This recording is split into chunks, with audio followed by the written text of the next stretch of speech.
Ya baik, Siwo, kita break dulu Siwo ya. Yuk. Oke, silakan Siwo. Kita break dulu, Light Audience. Assalamualaikum Siwo. Ya, Light Audience, nanti kita lanjut lagi di sesi berikutnya atau di sesi kedua ya. Kita masih punya satu sesi dan silakan Anda bisa menggunakan SMS kami di 0818801058 jika memang Anda tidak bisa masuk ke nomor telepon kami. Karena nanti di sesi berikutnya atau sesi kedua hanya satu penelpon yang akan kami terima. 24 hours a day, we give you the best slow hits music anytime, anywhere. Stay close to your family. Stay close to your family. Streaming on www.litefmjakarta.com. Provided by Central Online. Phone number 021-2355-0235. Fax 021-3917-700. Or click www.centralonline.net. Central Online, the most reliable internet. 2012 YFM. Are you ready? From the center of Jakarta. From 25th floor of Wisma Nusantara Tamrin number 59, Central Jakarta. Broadcasting live 24 hours a day, 7 days a week. Welcome to 105.8 Light FM, the best slow hit station. For more info, please call 398-35900. flex number 398-35901. Short Message Service. 081-880-1058. And follow our Twitter at Light FM 1058. Or click www.lightfmjakarta.com. We give you the finest music. Anytime, anywhere. Think about it. Yeah, exactly. 105.8. You're entering the slow zone. The best slow hits station 105.8 Light FM. Anda masih mendengarkan Berproses Menuju Kesejatian Diri bersama Siwo Agus Hidayat.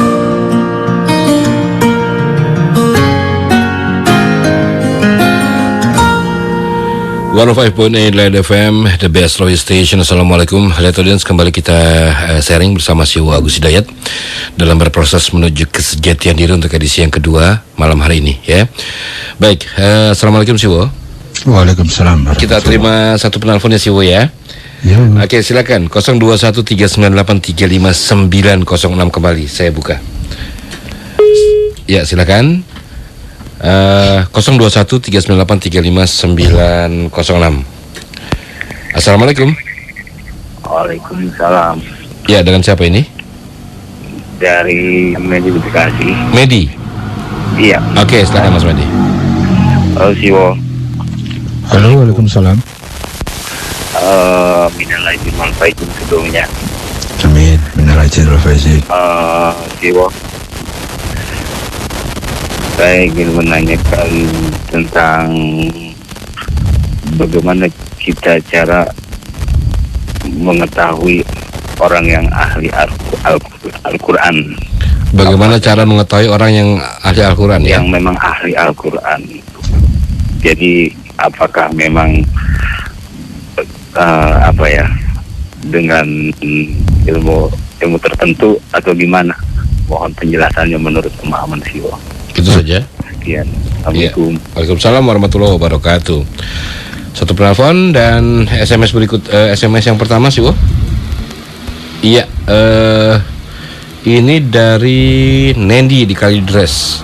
Dari? Nendi di Kalidres. Assalamualaikum Siwo. Waalaikumsalam. Siwo, setelah mendengar tentang tanggapan sunnah, jadi tolong Siwo jelaskan menurut Siwo apa yang dimaksud dengan sunnah dan ada kata kembali ke Al-Quran dan as-sunnah. Ya. Paham ya Siwo ya? Siwo? Bisa dimengerti ya? Jadi maksudnya setelah mendengar tentang tanggapan sunnah yang Siwo sampaikan tadi, tolong Siwo jelaskan menurut Siwo apa yang dimaksud dengan sunnah dan ada kata kembali ke Al-Quran dan as-sunnah. Gitu. Kemudian yang kedua ini dari Pak Pranoto di Cipete, Jakarta. Assalamualaikum Siwo. Ya, sebelumnya saya ingin mengucapkan minal aizin wal faizin, mohon maaf lahir dan batin. Siwo, saya minta diserikan tentang perintah tentang perintah mengenai puasa Ramadan, bahwa perintah puasa itu hanya untuk orang yang beriman, sementara untuk sampai nilai standar predikat orang beriman itu tidak semudah yang diucapkan. Karena seperti yang pernah disaringkan bahwa umumnya kita masih ada di wilayah waham. Jadi menurut Pak Siwo, apakah sudah bisa kita diwajibkan berpuasa? Mohon sharingnya Pak Siwo. Waalaikumsalam. Cukup Siwo atau tambah lagi? Cukup ya. Oke, silakan Siwo, monggo. Ya. Sebelum kita masuk sesi kedua, saya ada PR dari sharing kita pekan yang lalu. Ceritanya begini. Di acara minggu yang lalu, ada yang bertanya lewat SMS, kemudian saya menanggapi, dan setelah acara itu, saya mendapatkan SMS dari beliau yang bertanya, yang mengklarifikasi pertanyaannya, dan ternyata di situ saya ada salah memahami pertanyaan. Nah, SMS klarifikasi itu saya akan bacakan, namun karena kemungkinan beliaunya masih dalam rangka hari raya, mudik mungkin, maka hanya akan saya bacakan, akan saya bahas di pekan depan. Ya. Klarifikasi itu bagi saya sangat penting, dan karena beliau mengklarifikasi maka saya sampaikan di sini karena terkait dengan sharing kita minggu kemarin. SMS sepenuhnya begini. Saya Royo mengklarifikasi SMS di acara BKSD, mungkin maksudnya BMKD. Ini tulisan asli SMS saya ke Light FM. Assalamualaikum. Mohon disharingkan sejauh pemahaman Siwo tentang 1. Fungsi dan kedudukan Nabi Khidir. 2. Bagaimana konsep kegaiban imam di kalangan Syiah menurut pemahaman Siwo, dan apakah eksistensi Nabi Khidir saat ini mirip dengan kegaiban eksistensi imam di kalangan Syiah. Mohon disharingkan pemahaman Siwo soal ini. Terima kasih. Dari Royo di Depok. Jadi pertanyaan itu bukan menurut Syiah, tapi di kalangan Syiah menurut pemahaman Siwo. Nuwun Siwo. Saya terima kasih sekali kalau ada klarifikasi seperti ini, dan saya sangat merindukan dalam hubungan informasi komunikasi itu dihidupkan budaya klarifikasi, dan ini salah satu yang sangat saya dukung, cara klarifikasi seperti ini. Ya, kemarin saya menjawab bahwa karena menurut Syiah maka saya tidak tahu. Saya tidak punya kapasitas untuk menjawab menurut Syiah. Ternyata saya salah memahami pertanyaan itu. Pemahamannya adalah menurut Siwo. Ya. Dan pertanyaan ini saya simpan karena saya memungkinkan beliau masih dalam rangka hari raya mudik, maka PR ini saya tunda. Kalau masih ada kesempatan nanti di sharing di pekan depan. Begitu pengumuman klarifikasi selesai. Kita lanjut ke Mas Medi di Bekasi. Bagaimana cara mengetahui orang yang dia ahli Al-Quran? Bagaimana cara mengetahuinya?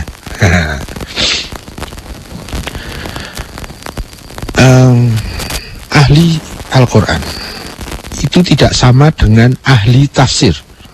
Ya, itu yang pertama perlu dibedakan. Ahli Al-Quran itu tidak sama. Jadi tadi yang pertama ya, ahli Al-Quran itu tidak sama dengan ahli tafsir. Itu satu. Yang kedua, ahli Al-Quran tidak sama dengan ahli ayat. Ya, kalau Al-Quran itu seluruh keutuhannya dari huruf-huruf, ayat-ayat, surat-surat yang tergabung dari A sampai Z yang disebut Al-Quran. Kalau dilihat dari mushaf Al-Quran, itu keseluruhan, itu seperti itu. Jadi ahli Al-Quran itu bukan ahli ayat, ya. sangat jauh berbeda. Apalagi sekedar ahli tafsir, jauh sekali lagi bedanya. Apalagi dengan orang yang bukan ahli Al-Quran, bukan ahli tafsir, tapi bergaya ahli tafsir, itu lebih jauh lagi bedanya. Gitu. Nah, ahli Al-Quran itu orang yang memahami Al-Quran bukan dari ilmu khusul, tapi dari ilmu khudur. Ilmu khusul itu hasil belajar dengan menggunakan pemikiran. Nah, nanti kalau ahli tafsir itu ruangnya ini, meskipun juga ada ruang ilmu khudurnya, namun dominasinya ada pada ilmu khusul. Sedangkan ahli Al-Quran itu pure ilmunya ilmu khudur, ilmunya ilmu spiritual. Nah, jadi ahli Al-Quran karena dia memahami ilmu Al-Quran tentang wahyu, tentang keseluruhan yang terkait dengan Al-Quran, dengan ilmu khudur, seluruh ilmunya tidak ada yang salah. Beda dengan ahli tafsir. Ahli tafsir masih pada wilayah relatif, mungkin benar, mungkin salah. Meskipun kalau kita bukan ahli tafsir, tidak bisa kita menilai tafsirannya salah atau benar. Itu bedanya antara ahli Al-Quran dengan ahli ayat dengan ahli tafsir. Ya, jadi ahli Al-Quran itu orang yang luar biasa. Kita tahu dari mana siapakah dia ahli Al-Quran. Saya punya dua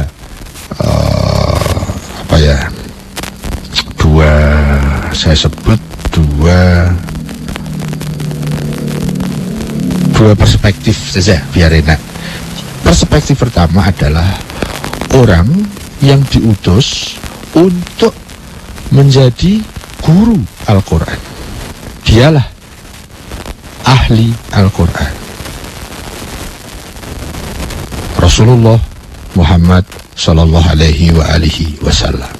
Beliaulah yang disebut manusia Qurani. Dia disebut guru Quran. Dia diutus untuk menjelaskan Al-Quran.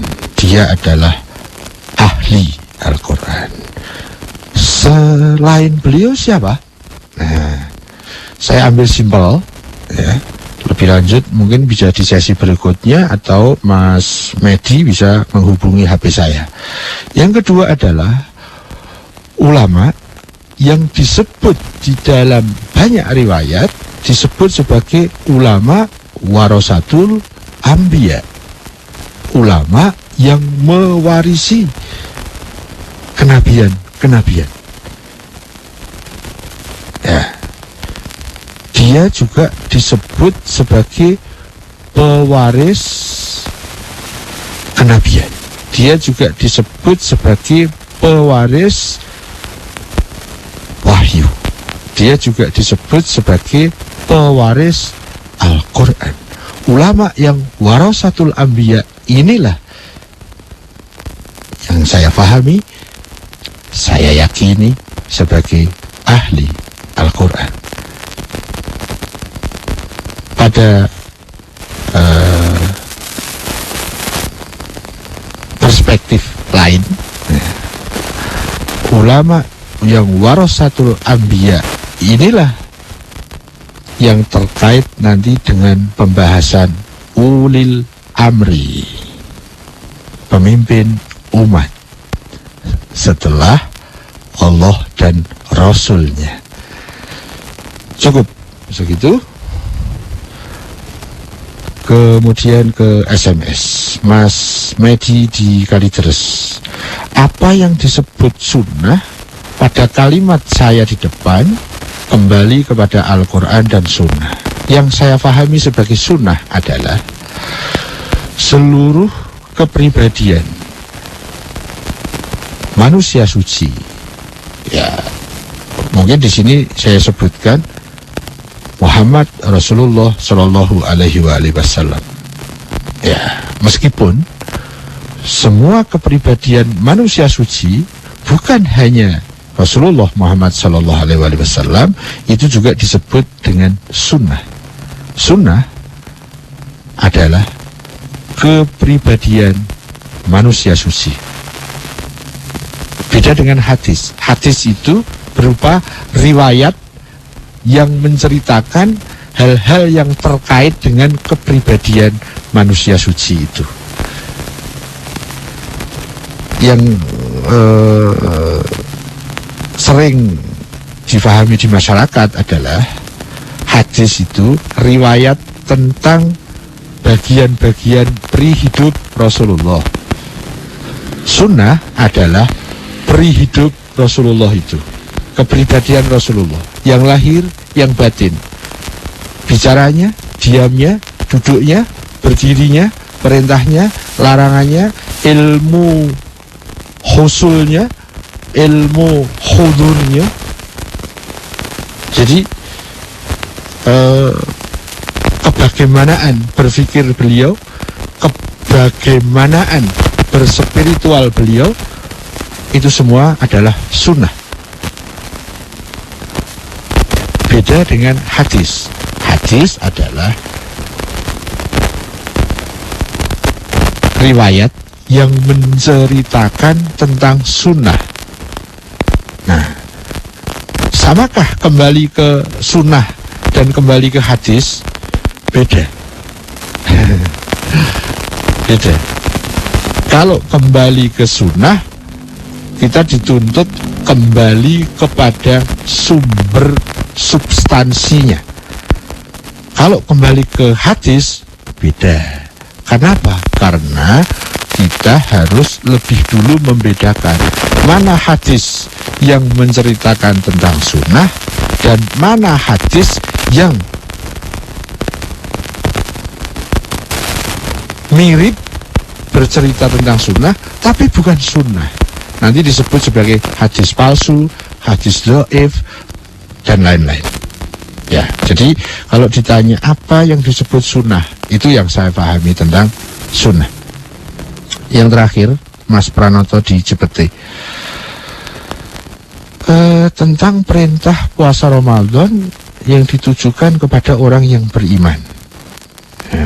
Dalam ayat yang momentum terkait dengan puasa Ramadan diawali dengan ya ayyuhalladzina amanu kutiba alaikumussyam kama kutiba ila akhirih al-ayat. Kalau Mas Pranoto bertanyanya tentang ayat itu, jawaban saya standar. Saya bukan ahli tafsir, maka saya tidak tahu. Saya angkat tangan tentang itu. Ya, kalau dikaitkan dengan masalah puasa, apakah saya termasuk orang yang punya kewajiban puasa atau tidak? Ini adalah wilayah fikih. Saya harus merujuk kepada mujtahid. Bagaimana tentang puasa? Siapa saja yang diperintah? Apa saja aturan main berpuasa?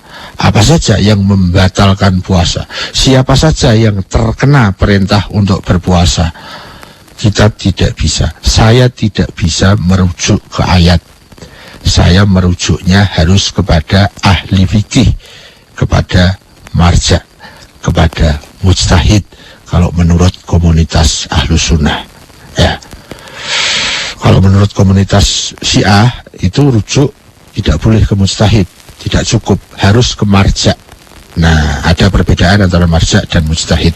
Kalau menurut komunitas Ahlus Sunnah yang saya pahami, tadi juga ya, Syiah juga yang saya pahami, itu kalau menurut komunitas Ahlus Sunnah, masalah fikih harus rujuk kepada mujtahid. Yang saya pahami dari komunitas Syiah, masalah fikih harus rujuk kepada marja. Itu yang ada di cara berpikir saya. Jadi, kalau terkait masalah fikih, Kita nggak bisa lari ke ayat itu, nggak bisa. Kita nggak kuat, kita nggak mampu. Yang mempunyai kewenangan untuk menghubungkan antara fikih dengan ayat itu minimal mujtahid atau marja tadi. Lah kalau kita kok mau menghubungkan masalah-masalah fikih langsung ke ayat, kekuatan dari mana kita? Ahli tafsir bukan, ahli fikih bukan, marja apalagi. Ya, jadi di sini ada masalah cara berpikir yang perlu kita cermati. Relevankah masalah fikih kita mau rujukkan ke ayat? Atau saya termasuk orang yang diperintah itu atau tidak? Kemudian kita rujukkan ke ayat. Justru cara berpikir ini yang harus kita cermati. Pada saat cara berpikir tertib, hasilnya lebih cenderung tertib. Kalau cara berpikirnya tidak tertib, cenderung hasil berpikirnya tidak tertib. Kalau cara berpikirnya salah, cenderung hasil berpikirnya salah. Cara berpikir yang benar, cenderung hasil berpikirnya benar. Meskipun sangat bisa jadi cara berpikirnya saja sudah benar, namun bisa jadi hasilnya belum benar. Apalagi kalau cara berpikirnya salah. Jadi tentang cara berpikir ini lebih penting bagi saya ketimbang pertanyaannya. Kayaknya begitu. Bro, masih waktunya? Wah, sekitar 8 menit lagi sih. 9 menit. Silahkan ya. ditambah. Tambah satu ya SMS ya. Baik, ini saya sudah pilihkan. Iya, ini dari Oke, Roy di Cipinang Muara, Rozi di Cipinang Muara. Rozi di Cipinang Muara. Assalamualaikum Siwo. Waalaikumsalam. Siwo, mohon dijelaskan tentang ijtihad dan juga mustahid menurut Siwo. Ya. Ya, silakan Siwo. Ya cukup satu aja deh. Ijtihad itu sebuah pekerjaan. Mujtahid itu orang yang bekerja. Jadi ijtihad itu pekerjaannya, mujtahid itu orangnya. Ya, seperti kemarin dibahas antara syirik dan musyrik, gitu kan? Syirik itu amaliyahnya, musyrik itu orangnya. Mujtahid adalah orang yang berijtihad. Di dalam masalah akidah itu semua kita diwajibkan berijtihad. Nah, istilah ijtihad dan mujtahid ini itu bukan di wilayah akidah, tapi di wilayah syariah, khususnya di wilayah fikih. Ya, jadi kita batasi dulu. Ijtihad, mujtahid itu satu istilah yang wilayahnya ada wilayah fikih. Itu yang pertama. Kemudian pengertian, apakah ijtihad itu, yang orang yang melakukan itu disebut mujtahid.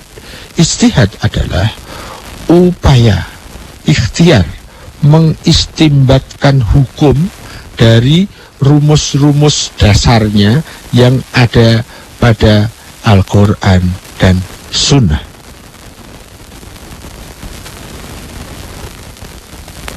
Ijtihad adalah upaya, ikhtiar, merumuskan hukum, mendeduksi hukum, ya, mencari kesimpulan-kesimpulan hukum yang diambil dari hukum-hukum dasar yang ada pada nas, ada pada Quran dan Sunnah. Jadi kerjaannya mujtahid itu menyimpulkan hukum.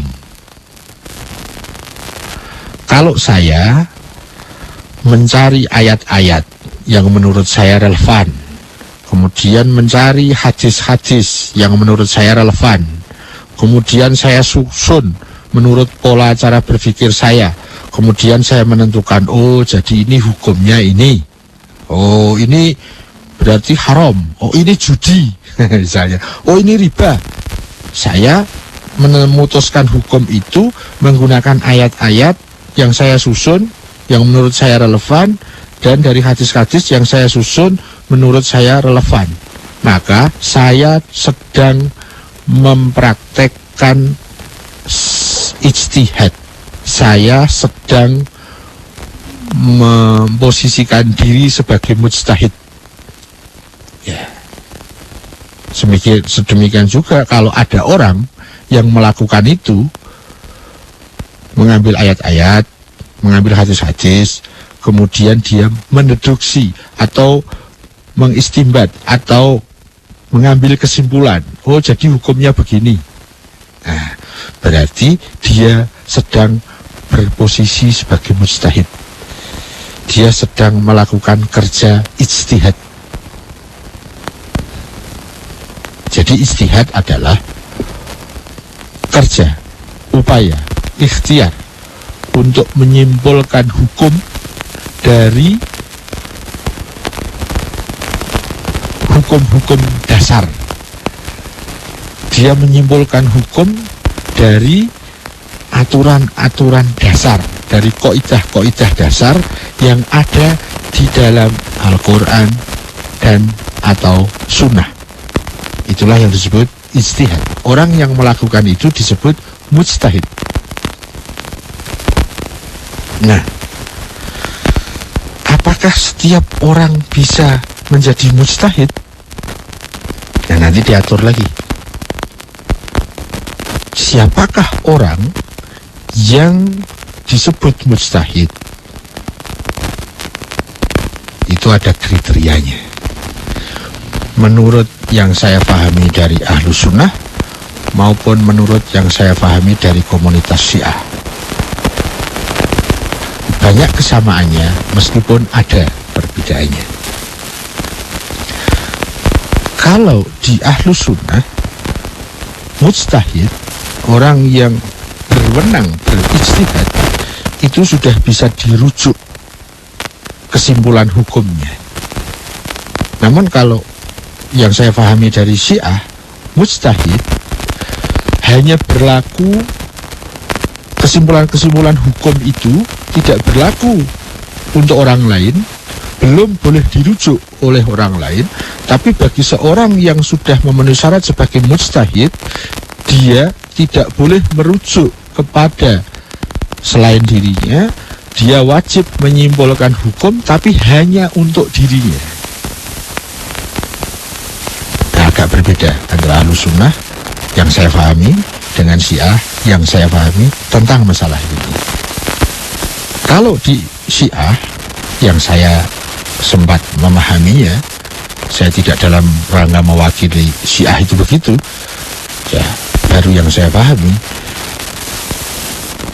tingkat yang boleh dirujuk itu satu level di atas mujtahid, namanya marja. Nah, baru kalau seorang marja, dia memenuhi syarat sebagai seorang marja, dia wajib menyimpulkan hukum-hukum yang dibutuhkan oleh masyarakat, dan masyarakat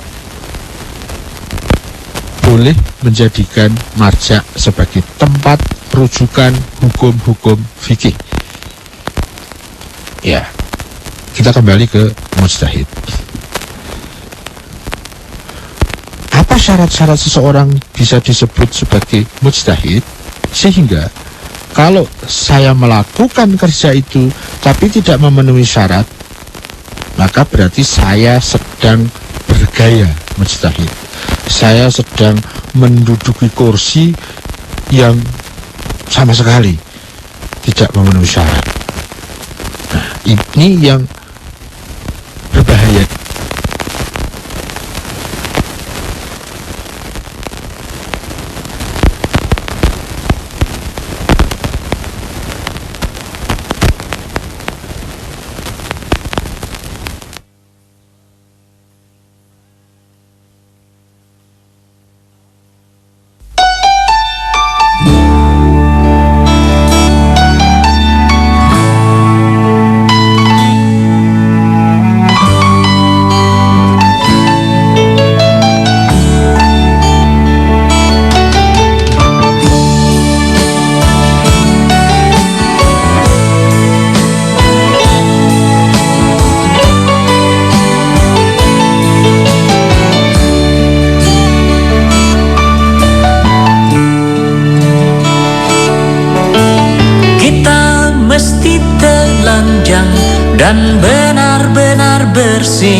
lahir dan di dalam batin. Tengoklah ke dalam sebelum bicara. Singkirkan debu yang masih melekat. Ya, mohon maaf, Flight Audience, tadi terputus hubungan kita dengan Siwo Agus Hidayat. Siwo, Assalamualaikum. Waalaikumsalam. Ya, bisa kita lanjut, Siwo. Waktunya habis toh. Sudah habis sebetulnya, tapi mungkin kalau memang Siwo ingin menjelaskan, melanjutkan. Ya, saya selesaikan sampai ke titik dulu ya. Iya. Tadi sudah tentang ijtihad begitu, mujtahid begitu. Syarat-syarat. Langsung saja sampai titik, nanti saya pamit. Syarat seorang mujtahid. 1. Karena semua kesimpulan hukum harus merujuk kepada sumber hukumnya, yaitu Al-Quran dan Sunnah. Sementara untuk memasuki Al-Quran, karena mushaf Al-Quran itu berbahasa Arab, bersastra Arab, maka syarat pertama adalah dia harus ahli bahasa Arab. Tidak cukup hanya ahli gramatika, tapi juga harus ahli sastra, ahli bahasa Arab dan ahli sastra Arab. 1. Kedua, ahli bahasa dan ahli sastra saja tidak cukup. Kenapa? Karena ada ilmu-ilmu tertentu spesifik yang diperlukan untuk bisa masuk menyelami makna-makna yang ada di dalam ayat yang merupakan sumber hukum untuk berijtihad. Maka dia harus menguasai ilmu-ilmu yang terkait dengan itu, yang sering disebut dengan ulumul Quran, ilmu-ilmu untuk bisa memasuki makna-makna Al-Quran. Itu banyak. Misalnya dia harus menguasai tentang jenis-jenis ayat. Apakah ini ayat mutasyabihat atau ayat muhkamat? Ini ayat-ayat makiyah atau madaniyah? Bagaimana asbab nuzulnya? Dan bagaimana kontekstual dari masing-masing ayat? Jadi dia harus memahami, bukan hanya memahami, dia harus ahli di dalam ulumul Quran, ilmu-ilmu dalam rangka untuk menyelami makna-makna di balik kalimat-kalimat ayat Al-Quran. Kemudian, karena sumber hukum untuk berijtihad itu juga sunnah, dan sunnah itu bisa dilacak dari hadis, maka dia juga harus ahli di dalam ilmu-ilmu yang terkait dengan hadis. Disebut sebagai ulumul hadis. Kalau tadi ada ulumul Quran, ini ada ulumul hadis. Ulumul hadis itu banyak. Misalnya terkait dengan redaksi hadis, itu disebut dengan matan hadis. Dia harus ahli dalam ilmu matan, ilmu tentang redaksi hadis. Hadis itu merupakan riwayat dari sunnah. Riwayat itu ada rangkaian informasinya. Rangkaian informasi sampai ke sumbernya itu disebut sebagai rawi. Maka dia harus ahli dalam ilmu tentang rawi merawi ini. Ya, ada disebut dengan ilmu sanad. Kemudian, karena yang meriwayatkan hadis itu bisa dari orang pertama, kemudian berlanjut ke orang kedua, tangan ketiga, tangan dan seterusnya, disebut rangkaian sanad. Dan itu orang-orangnya harus diteliti satu persatu, dan itu ilmunya disebut ilmu jarh wa ta'dil, ilmu tentang siapa orang yang meriwayatkan dalam rangkaian riwayat itu. Itu salah satu yang disebut ulumul hadis. Apakah cukup dengan kriteria itu? Tidak. Dia ahli bahasa Arab, ahli sastra Arab, ahli ulumul Quran, ahli ulumul hadis. Cukup? Tidak. Harus ahli dalam ilmu penyimpulan, disebut ilmu istimbat. Itu butuh cara berpikir yang benar, cara mendata, cara menganalisa yang benar, cara-cara penyimpulan yang benar, dan itu menyangkut tentang logika, spiritual, dan kaidah-kaidah falsafi. Jadi seorang mujtahid yang ingin ikut menentukan hukum, dia harus ahli logika dan ahli filsafat. Apakah cukup? Belum. Tambah satu lagi. Ya, ini yang paling berat, yaitu dia punya kepribadian yang tidak memihak ke sana, tidak memihak ke sini, tidak punya kepentingan egoisme, tidak punya kepentingan pribadi ataupun kelompok ataupun komunitas. Dia seorang pribadi yang adil. Ini yang justru paling berat. Kalau saya rangkum, syarat seorang mujtahid, dia harus ahli bahasa Arab, ahli sastra Arab, dia harus ahli ulumul Quran, dia harus ahli ulumul hadis, dia harus ahli ilmu istimbat,